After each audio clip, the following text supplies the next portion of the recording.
Second Verse is sponsored by Attitude Creativity.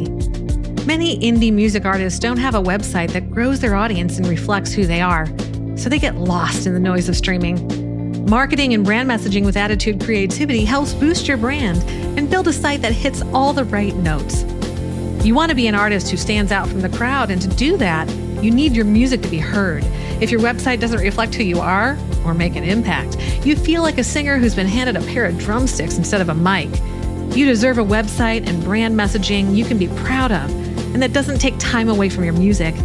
As an artist like you, I understand how overwhelming websites and marketing can be.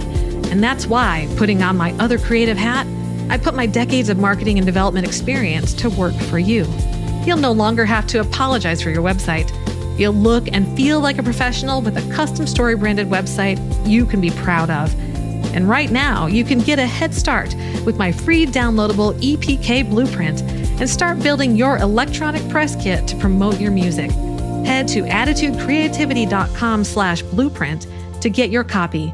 That's Attitude, ATTITUDE, creativity.com/blueprint.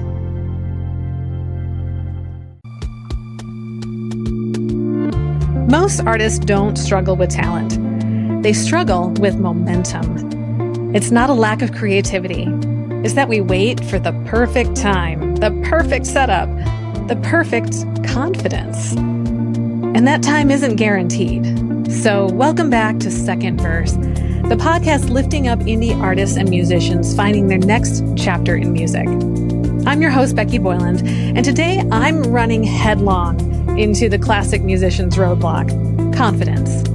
And this might sound a little self-serving, but it would help my confidence if you would like, subscribe, leave a review, and share this podcast with other artists. But truly, I believe it will help their confidence too. And be sure to stay to the end as I share how confidence connects to the ecosystem we've been talking about in the last couple episodes. Now, as a songwriter, I had written mostly solo for a long time. I had a few Zoom co-writes under my belt, but hadn't yet been in a physical room with, strangers, chasing a song idea and bringing it to life. But then an opportunity popped up for me to travel to the Scottish wilderness and spend a week co-writing. I was equal parts excited and terrified, but I did it. I signed up. I wondered for a while if I was crazy, but I knew I needed to go.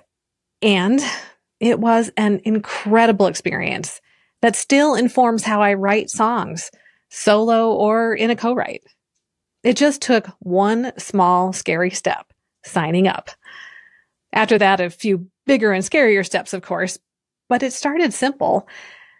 And those small, simple steps can snowball into confidence. Confidence isn't a personality trait. It's a side effect of taking small steps, kind of like gathering data that keeps showing you that you can do this. Let's talk a bit more about how confidence and action work hand in hand. We all know that kid we grew up with who just had no fear. They seemed untouchable. They'd try that crazy trick on the playground. They sassed the teacher. And they were probably the first to start dating. We would say they had confidence, but it probably was more arrogant. Confidence isn't really innate. In fact, it's more of a result of the evidence at hand. So if you want to prove to yourself that you can do something, that you can build your creative life, then you prove it a little bit at a time with each small action you take. If we keep thinking of confidence as a feeling, we'll wait until we feel confident before taking action. But that's a recipe for being stuck. So I want to look back at a few of my guests who took simple steps that led to bigger steps, which then resulted in confidence they didn't start out with. Earlier this season, I talked to Ben Kintish, a cantor and chaplain who wrote a comedy musical about hospice. Early in his journey, Ben knew he didn't have experience songwriting, but he stepped out and started co-writing, knowing that he could learn a lot by collaborating. Years later, his songwriting resulted in a full musical, but He knew he didn't have producing experience, yet he stepped out anyway and started building support for his show, which has now been staged around the country. Last season, I talked with Kelly Hastings, known for competing on the UK and Welsh versions of The Voice. As her kids were growing up, she knew she wanted to reclaim her music. Auditioning for The Voice UK was scary, but she stepped out and she did it. Songwriting coach Greg Watts, another season 1 guest, didn't want to work in banking forever, so he gave himself a deadline to see if he could make it in music. And then he gave himself just a little more time, and it paid off. He's now had a long career in music publishing and mentoring aspiring songwriters. He even just finished his first book. Then my guest, Chris Evans, asked himself what he wanted to do when it came time to retire from software development. He knew he'd have a lot of good years ahead of him and wanted to not only make it count, but make it fun. In music, of course. So before retiring, he started the process of learning how to produce music. He built out a professional home studio, and he continued to learn and collaborate. Each step prepared him to confidently get to work in his studio as soon as he retired. Like these guests and many more, taking small steps helped them see clearly not only what they wanted to do, but that they could actually do it. Action generates clarity. Clarity builds confidence. So here's a quick challenge. Think about one area of your music, whether you consider it a hobby or a career, that feels intimidating. One area that feels intimidating. What's one tiny action you could take this week? How then do you take small steps and build on them to really develop your confidence? You do that by moving beyond single isolated steps to micro habits. A micro habit is taking one or more of those small steps and incorporating them into your regular routine. Then they compound to keep you moving toward your goals. Here are some practical micro goals to get music into your routine. Here's one. Block out 10-minute creativity windows, like songwriting sprints, lyric rewrites, sound exploration.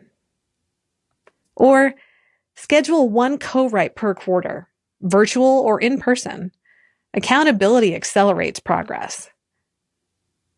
How about share a work in progress snippet? Post 15 seconds of a demo or a lyric idea on social media once a month or even once a week. Maybe submit to one playlist or blog each month, because small exposure still counts. Then add one skill to your toolbox each quarter or each month, like a mixing tutorial, DAW shortcut, or vocal warm-up method. Maybe you could join or start one artist accountability group chat, even a group text or Slack channel to share goals and wins. And then update your artist bio or EPK once a quarter. Keep it current because that reinforces momentum and professionalism. And finally, give back once a year. Collaborate with or mentor a newer artist. It reignites purpose and creativity. If you're anything like me, as soon as you heard a list coming, you thought, I'm out. It's too overwhelming to add something else on my plate. What are you doing to me, Becky? Most of us have too many things on our plates. But if we want to make progress on the music we say we care so much about, sometimes some other habits and routines need to be moved off the plate and onto the shelf or out of your life entirely. You probably have a good idea about some of the things that take up too much of your time and energy, but don't fill you up. So that's a hard conversation to have with yourself, but you're not giving up something. You're making room for something you value more. But time isn't the only reason you might feel some resistance cropping up. Because, of course, we're talking about confidence. And two big confidence busters would love to steal your progress. Confidence buster number 1, comparison. You want to see what other artists are doing, so you check out their socials. Unfortunately, we scroll through everyone's highlight reels and call it research, while falling into the comparison trap. But the truth is, those are just the things they want you to see. And you'll never know the full journey that got them to the highlights. How do you get your own highlights that build your confidence? Well, small steps, over and over. Confidence buster number 2, perfectionism disguised as preparation. Ever fall into that perfectionism trap when finishing a song? Or should I say, when you should be finishing a song? I think it's appropriate that we use the term release when putting out a song because we sometimes need to let it go. The more we polish the idea, the less likely we are to release it. Nothing will ever be perfect. But the more time you spend being stuck, the more your confidence can slip away. I once was trying to finish up a track that just kept confounding me. I knew the sound I wanted, and somewhere I had taken a wrong turn, but I finally thought it was good enough to release. And so I did. And when I shared it, it was always well received, but listening back, there was always something that just bugged me. So I revisited the original files. I finally figured out how to dial in the sound, and I exported the song. I re-released it through my distributor, essentially overwriting the old version. So yes, some people heard it when it was less than perfect, but by releasing it anyway, I had to move faster and make decisions. And then I took a different set of small steps to actually make it better. So did I make a mistake? Or worse, did I fail? No, I grew and I learned. It wasn't failing. It was proof of progress. And I bet you have songs that you listen back to and recognize how far you've come. Maybe some of those songs are even worth revisiting to make them better. But even if you leave them as they are, you know you're further down the road than when they were put out in the world. In a moment, I want to draw a connection between confidence and the ecosystem we've been talking about in the last couple episodes, particularly with people. But first, I'd like to invite you to download my free checklist to help you make big progress with small steps. That checklist is the Creative Momentum Map, 7 small actions to reignite your music. And you can find that at secondversepod.com/confidence. Confidence isn't just about temporary feels. As a musician, there's no doubt that surrounding yourself with other creatives and supporters will help to boost your true confidence, trusting that you have something powerful to offer. Creative confidence can grow faster in community, especially with the right support.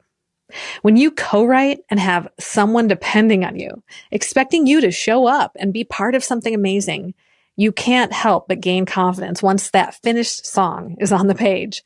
That song says, yes, you can do this. Yes, you are a songwriter. Your confidence also expands when you're surrounded by people who believe in the music career you're building. From those who listen to your music to joining your team, their investment of time, energy, and even resources is proof you are making an impact. If you haven't started building community, start reaching out to other artists similar to you. Perhaps they would want to be accountability partners. Check out or create a local writing group. Use social media or an email newsletter to show your behind-the-scenes progress so that your audience can follow your journey and connect more deeply. Now, for those of you who are in your own second verse, you can take confidence from what you've already accomplished and the relationships you've made along the way. If music is your second act or your comeback, you already know how to do hard things. You've lived some life. Let that experience be your advantage. As I said at the beginning, confidence isn't a personality trait. It's the result of taking small steps over time that prove to yourself you can do it. In fact, confidence follows action. Small steps usually go further than big plans, and community fuels courage. So the next time you catch yourself saying, someday, trade it for today I'll just, and fill in one small thing. Remember to grab my downloadable checklist, Creative Momentum Map, 7 small actions to reignite your music at secondversepod.com/confidence. And if this episode helped you breathe easier about your creative journey, share it with another artist who might need a confidence boost. Until next time, keep chasing your second verse. Now stay tuned to hear my song, You Got Me, co-written with Christina Casella.